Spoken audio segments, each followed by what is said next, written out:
Well,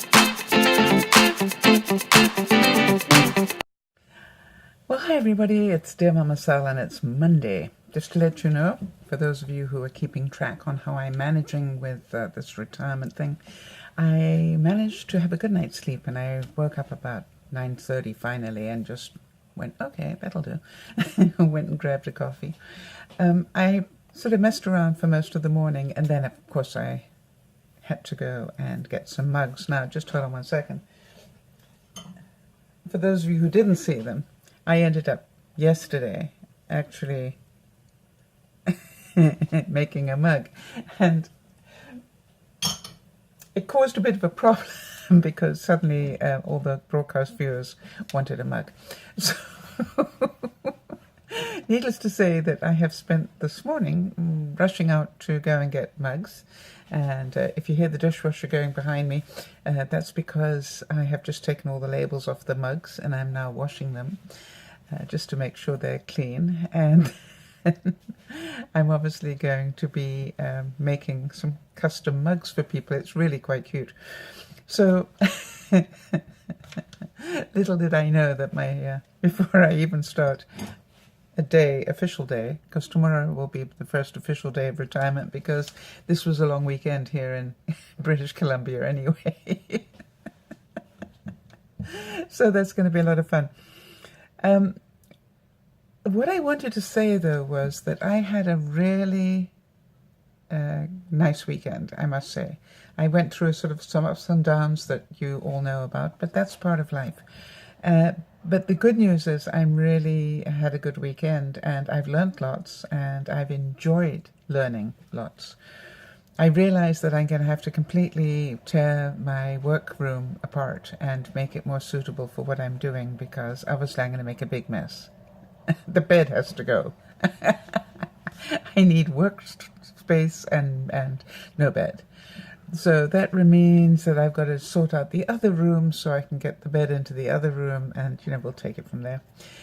It's really, really quite interesting. I can do this.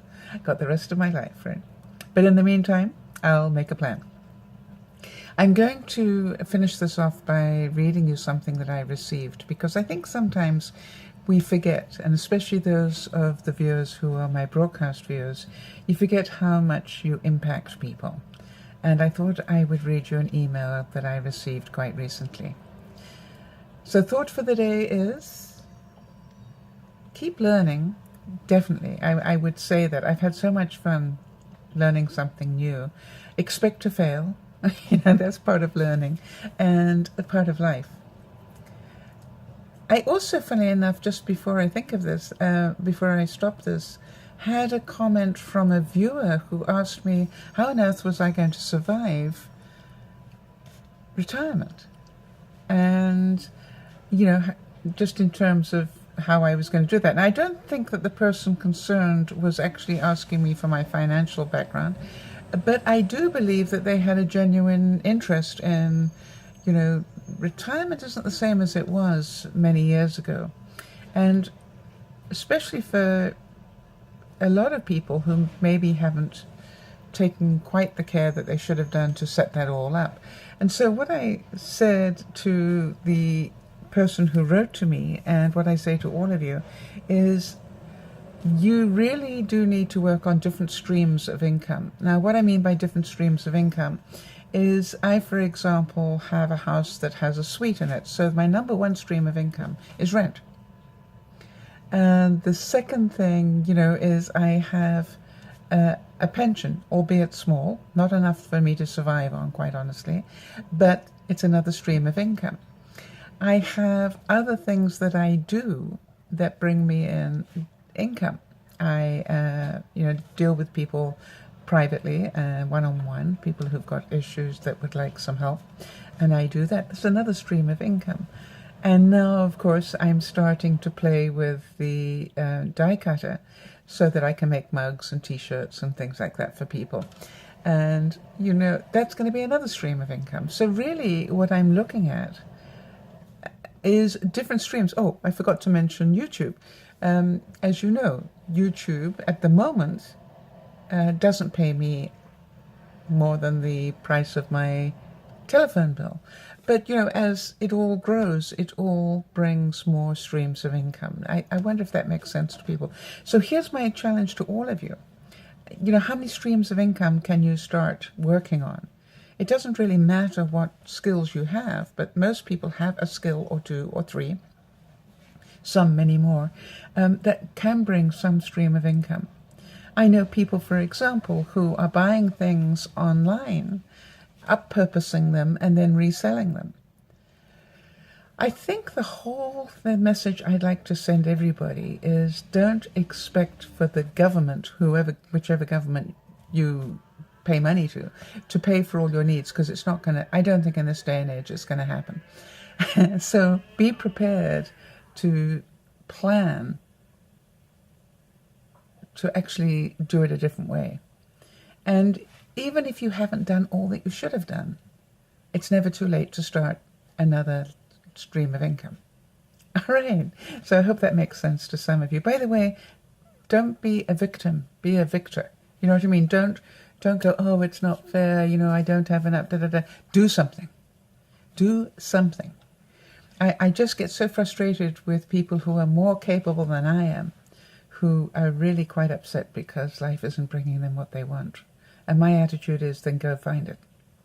Well, I don't have the skill, I don't have the time, or I don't have whatever. Do you cook? Do you sew? What do you do? And if the answer is diddly, please don't complain. Do something. And here is the really delightful letter I received. It came from Debbie, for those of you who know Debbie from the broadcasts. And she said, I want to say thank you to you and also to your broadcast group. This might sound weird, but just in a short time that I've been joining and watching your broadcasts, it's done the world of good for me. It's helped me in ways I can't really describe. Your vlogs are amazingly helpful as well. I can't even tell you how much I've learned from your vlogs and broadcasts, things I didn't even realize I needed to learn or relearn, or even understand. I don't really think I'll get into the long, boring story on why I say that, but yeah, the timing has been perfect.